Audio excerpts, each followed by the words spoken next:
Hello नमस्ते टसिदेले सबैजनालाई है। आज हामी चामीमाथि आएको छौँ। अब हाम्रो करु काट्ने बेला भयो।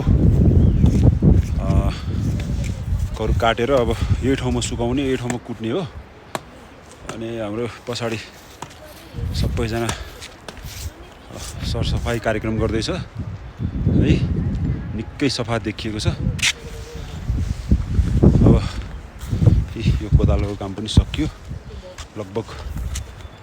अब यहाँ सबै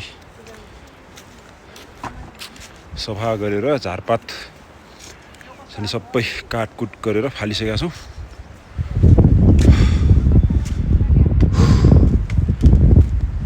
अब हेर्नुस् हाम्रो करु उवा चाहिँ यही हो है। अब काट्ने बेला सुकिसकेको छ। काटेर यसलाई चाहिँ सुकाएर चाहिँ सबै प्रोसेसहरू यही ठाउँमा हुने भएको हुनाले यहाँ चाहिँ सरसफाइ गर्नुपर्ने भएको हुनाले सबैजना यहाँ गाउँले साथीभाइहरू आएर सरसफाइ गर्दै हुनुहुन्छ।